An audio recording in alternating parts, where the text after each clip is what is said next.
રાજકારણ એટલે સંભાવનાઓનો ખેલ। જ્યાં જેને સંભાવના દેખાય એ બાજુ એનું પલડું ઝૂકી જાય, એ બાજુ એની દોટ થઈ જાય। પણ હા, આ સંભાવનાઓના ખેલમાં જો સૌથી મોટો કોઈ પડકાર હોય તો એ છે સૂર બદલવાનો। કારણ કે મોટા નેતા બનવું હોય તો તમારે આક્રમક બનવું પડે, તેજાબી વલણ રાખવું પડે, આકરી ટીકા કરવી પડે, તો જ મોટા નેતા બની શકાય। પણ તમારું આ જ વલણ પક્ષ પલટા પછી તમારી સૌથી મોટી મુશ્કેલી બની જાય। પણ હા, માહિર અને શાતિર નેતા તો એ જ છે જે પક્ષ પલટો કર્યા પછી પણ પોતાનો સૂર સરળતાથી બદલી નાખે। અને આજે અમરીશ ડેર અને અર્જુન મોઢવાડિયાના કેસમાં પણ કંઈક આવું જ જોવા મળ્યું। જેટલી આક્રમકતાથી એ પહેલા બોલતા હતા એટલી જ સહજતાથી એમના સૂર બદલાઈ ગયા। કોંગ્રેસના બે નેતાઓ આજે ગળામાં ભાજપનો ખેસ પહેરી કમલમ બેઠા છે, પણ એમના સૂર હવે પહેલા જેવા આક્રમક નથી રહ્યા। એમાં ઘણું બધું પરિવર્તન આવી ગયું છે। પહેલા ભાજપને ભાંડનારા નેતા ભાજપના વખાણ કરતા થાકતા નથી। આજે જ્યારે પત્રકારો સાથે તેમનો સામનો થયો તો તેમના જવાબોએ સૌ કોઈને ચોંકાવી દીધા। કમલમમાં થયેલા સવાલ જવાબ પરથી તમને માલુમ પડશે કે સંભાવનાઓની શોધમાં કેવા સૂર બદલવા પડે છે। અર્જુનભાઈ, તમને હવે કોંગ્રેસ એનજીઓ જેવી કેમ લાગે છે? કોંગ્રેસ પક્ષમાંથી હું નીકળ્યો એટલે મારે એની ટીકા કરવી એવું જરૂરી નથી, પણ આખો દેશ જોઈ રહ્યો છે કે જે રીતે પ્રજા સાથેની આત્મીયતા તૂટી ગઈ છે અને એને કારણે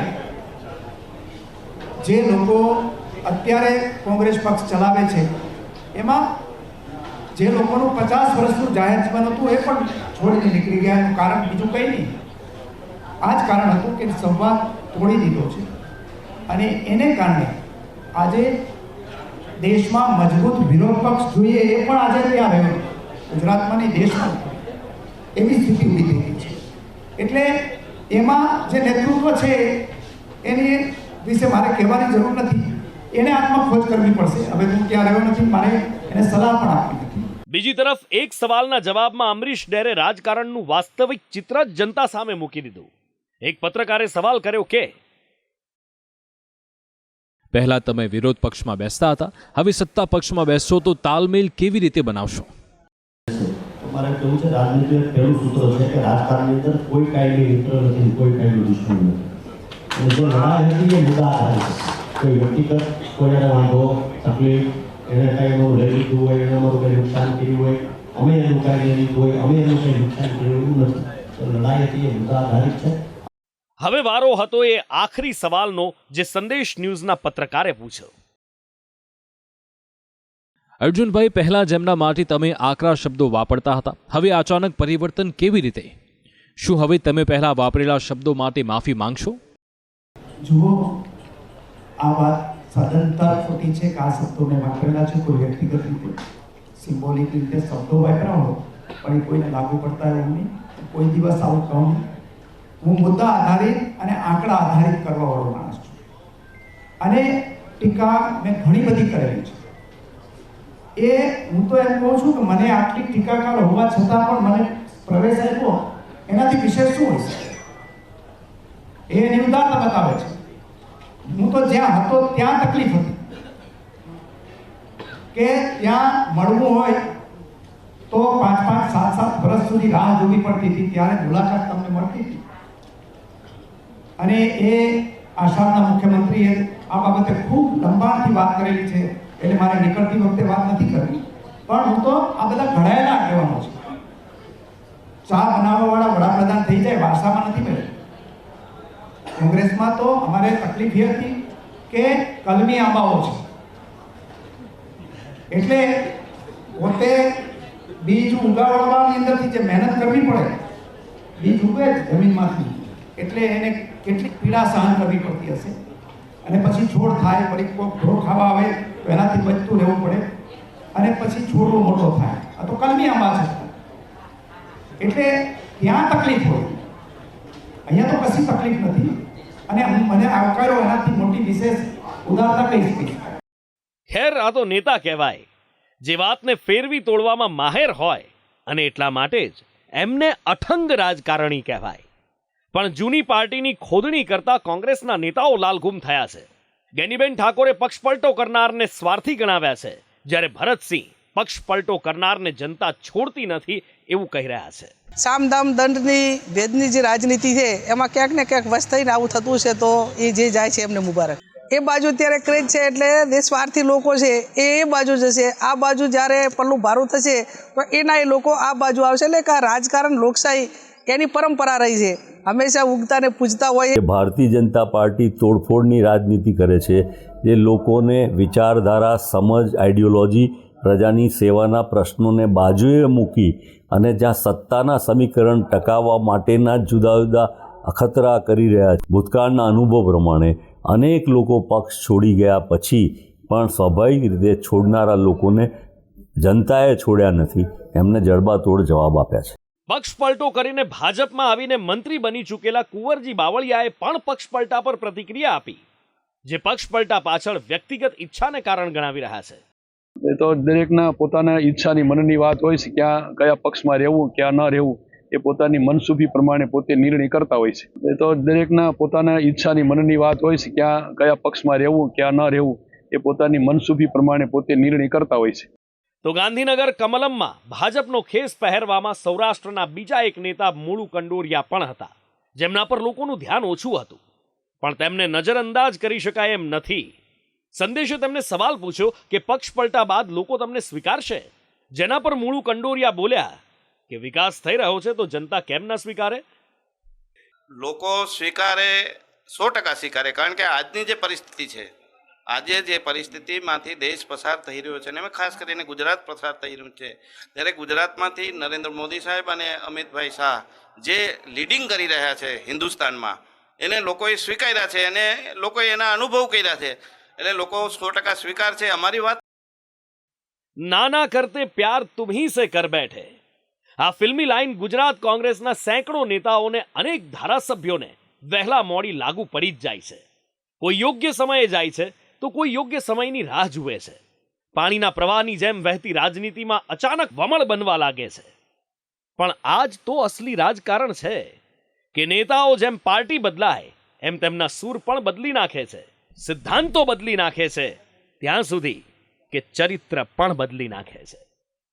બ્યુરો રિપોર્ટ, સંદેશ ન્યૂઝ. એટલે આ જ છે રાજકારણ, સંભાવનાઓનો ખેલ. અને ફરી એકવાર આજે સાબિત કરી દીધું સૌરાષ્ટ્રના બે મોટા નેતા, બે દિગ્ગજ નેતા અર્જુન મોઢવાડિયા અને અમરીશ ડેરે.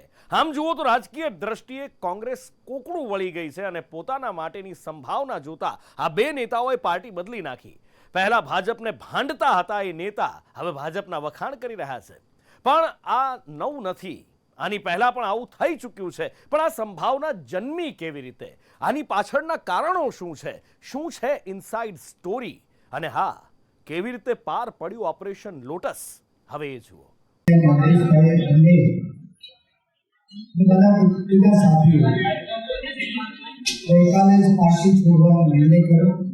સંભાવનાઓનો ખેલ, રાજકારણ.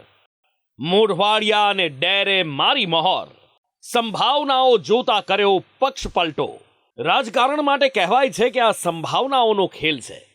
નેતાને એક પાર્ટીમાંથી બીજી પાર્ટીમાં સંભાવના દેખાય એટલે કૂદકો મારી દે છે, પક્ષ પલટો કરી નાખે છે.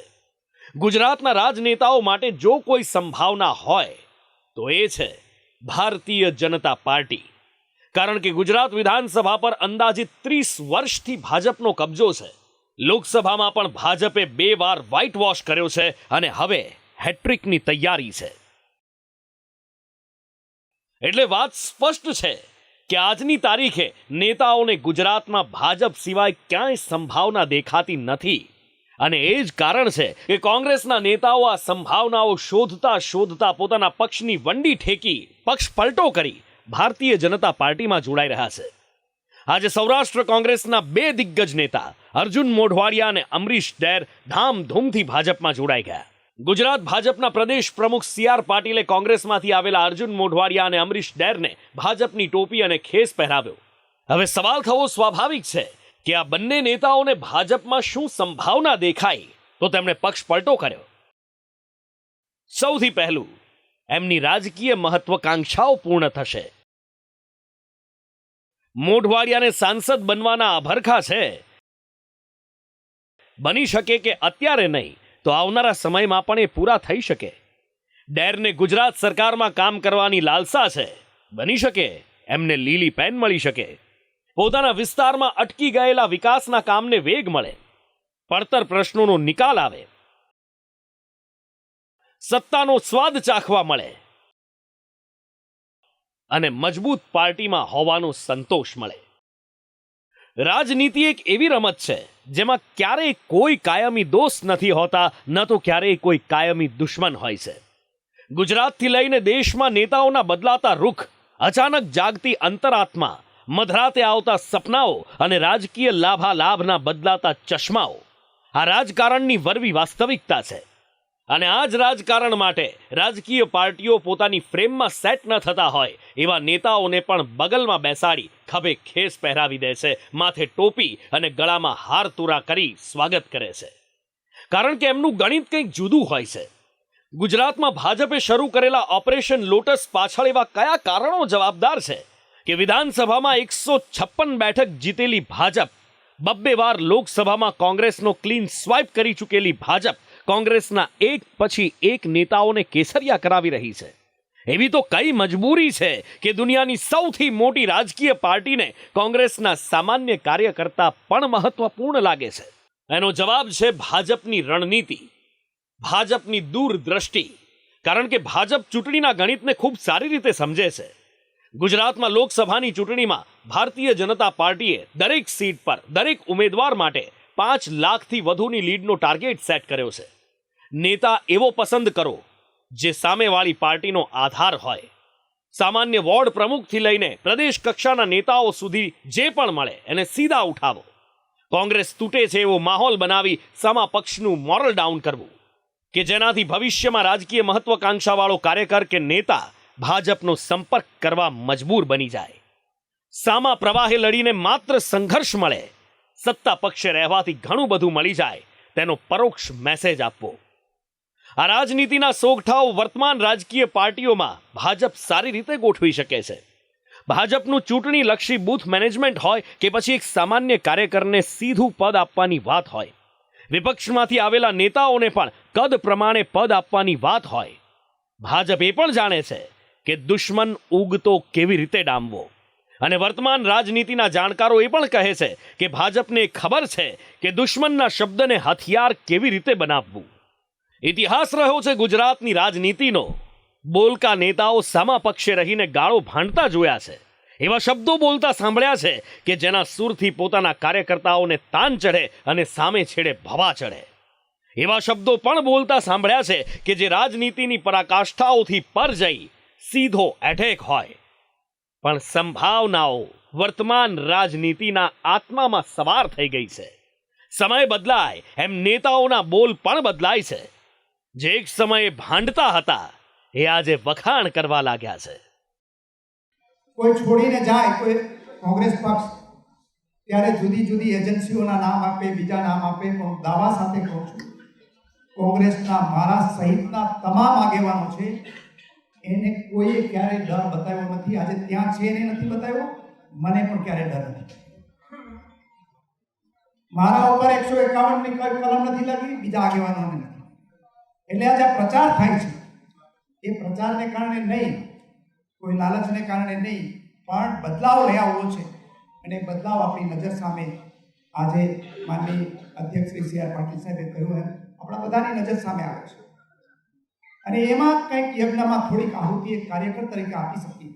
જે વિચારધારાથી આગળ વધી રહ્યા છે, સર્વજનને હિતાય સર્વજન સુખાય, એ મુદ્દાને ધ્યાને લઈને કામ કરવું છે. ભૂતકાળની અંદર જે પાર્ટીમાં હતો કે આજે જે પાર્ટીમાં છું, એ કોઈ કાર્યકર્તાઓ સાથે કોઈ બાબત ક્યારેય મતભેદ થયા નથી. વંચિતો, પીડિતો, શોષિતો, ઉપેક્ષિતોની સેવા કરવા માટેનું માધ્યમ આ પ્લેટફોર્મ છે. ત્યારે ભારતીય જનતા પાર્ટીમાં ફરી વખત મારે સ્વવિગ્રહ કરવાનું છે. ત્યારે હું ચોક્કસ પ્રમાણે કહું છું કે આગામી સમયમાં I want to prove myself કે મને કુદરતે માણસ તરીકે અહીંયા મોકલ્યો છે અને એના પ્રૂવ કરવું છે. હવે વાત કરીએ સંભાવના કેવી રીતે જન્મે છે એની. ગુજરાતના રાજકારણમાં જન્મતી સંભાવના પાટનગર ગાંધીનગરમાં આવેલા ભાજપ મુખ્યાલય કમલમમાંથી જન્મે છે. ગુજરાતના કોઈ પણ છેડે ઓપરેશન લોટસ થાય તો એની પાછળનો ઈશારો ગાંધીનગર કમલમથી જ આવે છે. સૌથી પહેલા એ સમજો કે ઓપરેશન લોટસ કોના માટે થાય છે. ઓપરેશન લોટસ એ લોકો માટે થાય છે જેનાથી પક્ષને નુકસાન થઈ રહ્યું હોય, જેનાથી મતદારોનો જનાધાર બદલાય, જેનાથી સામેવાળી પાર્ટીને નુકસાન થાય, જે ફાયર બ્રાન્ડ હોય, અલગ છબી રાખતા હોય, એમના માટે. વિધાનસભા, રાજ્યસભા, લોકસભામાં સહકારી ક્ષેત્રમાં જેમનાથી ફેર પડતો હોય એમના માટે. લોકોમાં કુતૂહલ છે અને નેતાઓમાં પણ એ જાણવા ઉત્સુકતા છે કે આખરે આ ઓપરેશન લોટસ પાર કેવી રીતે પડે છે. કમલમમાં બેઠેલા પાર્ટીના નેતાઓ આ ઓપરેશન લોટસ એટલી સફાઈથી કરે છે કે સામેવાળી પાર્ટીને મોટા ભાગે એનો અણસાર પણ નથી આવતો અને સંભાવનાઓનો ખેલ શરૂ થઈ જાય છે. સૌથી પહેલા નજીકના લોકોને મેસેજ મોકલાય છે. એ નેતાના મૂડને પારખવાની કોશિશ થાય છે. કદ પ્રમાણે પદની ઓફર થાય છે. ગુપ્ત મીટિંગો અને સંવાદ બાદ સમય નક્કી થાય છે. હવે તો સંભાવનાઓનો ખેલ સૌરાષ્ટ્રના 2 નેતાએ બદલ્યો છે, જેમાં ભાજપને ચોખ્ખો ફાયદો છે અને કોંગ્રેસને નુકસાન જ નુકસાન છે. લોકસભાની ચૂંટણી પહેલા દરેક ઝોનમાંથી ભાજપે વિકેટો પાડી છે. કોંગ્રેસના 17 ધારાસભ્યોમાંથી 3 ધારાસભ્યોને કેસરિયા કરાવ્યા અને કોંગ્રેસના ટોટલ સંખ્યાબળને 14 પર લાવી દીધું. ગુજરાતના રાજનૈતિક ઇતિહાસમાં આંકડો સૌથી ખરાબ છે અને સૌરાષ્ટ્રમાં તો હવે કોંગ્રેસની રાજનીતિમાં શૂન્યાવકાશની સ્થિતિ છે. મોઢવાડિયા ડેર જેવા નેતા કોંગ્રેસનું સામાજિક ફેક્ટર કમજોર કરે છે. મોઢવાડિયા જેવા મોટા નેતાનું કોંગ્રેસ છોડવું એક મોટો મેસેજ આપે છે. કોંગ્રેસના કાર્યકરોનું મનોબળ તૂટે છે. નેતાગીરી સામે સવાલો ઉઠે છે. કોંગ્રેસને અસ્તિત્વ બચાવવા માટે મથામણ કરતી હોય એવી સ્થિતિમાં મૂકી દે છે. ગુજરાતમાં કોંગ્રેસ 3 દશકથી વિપક્ષમાં બેઠી છે. કોંગ્રેસના આજના નેતાઓએ સત્તાનો સ્વાદ ચાખ્યો જ નથી. ત્યારે કોઈ પોતાની સારી સંભાવના જોતા પક્ષ પલટો કરે તો એમાં ખોટું શું? પણ હા, જનતાને ઝટકો લાગે, આશ્ચર્ય લાગે અને જનતાને વાંધો પણ પડે, કારણ કે પહેલા જેને તમે ગાળો ભાંડતા હતા, હવે એમની સ્તુતિ કરતા કરતા તમારી જીભ થાકતી નથી. બ્યુરો રિપોર્ટ, સંદેશ ન્યૂઝ. ઉકળતો ચરુ રાજનીતિની અંદર અત્યારે છે, મોટી ઉથલપાથલ છે, પણ હા, એના જ કારણે લોકસભાની સાથે સાથે વિધાનસભાની ચૂંટણીઓ પણ આવશે. 5 બેઠકો ખાલી થઈ ચૂકી છે. 5 ધારાસભ્યો રાજીનામા આપી ચૂક્યા છે અને એની પણ ચૂંટણી થવાની છે અને એના માટે કાવા દાવા વાર પલટવાર શરૂ થઈ ગયા છે.